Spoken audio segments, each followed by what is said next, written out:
এদিন সিম গাছ লাগাইছি। সিম গাছ লাগাইছি, আগে আছে কুমড়া গাছ, এখন হচ্ছে সিম গাছ।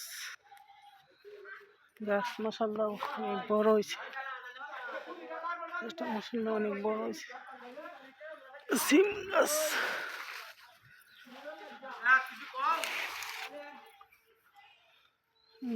সুপারির চারা লাগাইছি, ওটা কাঁঠালের চারা লাগাইছি। আমার ছোট্ট বাগান, এই আমার ঘর, আমার থাকার ঘর গরিব মানুষের। ছোট্ট সিমেন্টের গাছ, পেঁপের চারা, পেঁপে গাছ, পেঁপে ধরবে, আম গাছ, সুপারির চারা, এগুলোই লাগাইছিলাম। লেচুর চারা লাগাইছি দুইটা লেচুর চারা।